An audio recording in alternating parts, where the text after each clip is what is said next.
Okay, so now that you've described the picture, what you think the characters might be feeling and what they might see, we're going to find out what actually happened.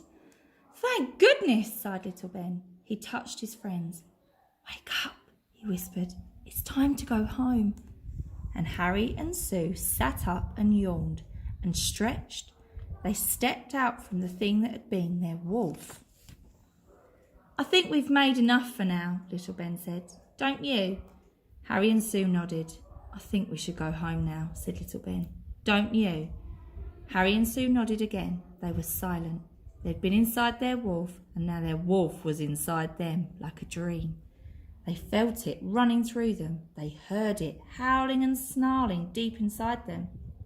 Ben took their hands and pulled them away.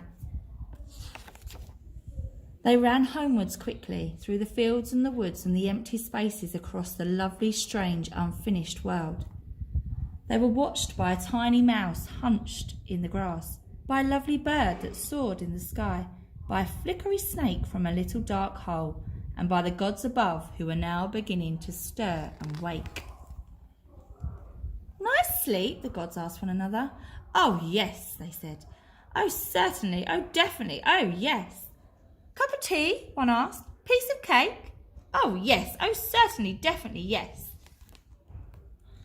So they took tea and they nibbled cake, and one god turned to another god and said, You know, I find that cake produces the most marvellous of dreams. Does indeed, said another. In my dream there was the prettiest little thing called a mouse, and you know, I think it's exactly what is needed in our world. I will make one tomorrow. And I will make a very marvellous birdie thing called a bird, said another. And I, a splendid, slippery, slithery snake, said a third. Anything else? They asked. Were there any other dreams? Do we need anything else? Such as, well, a wolfy thing perhaps, one muttered. Oh no, came an answer. Whatever that is, I don't think we have need of a thing like that. And they all agreed.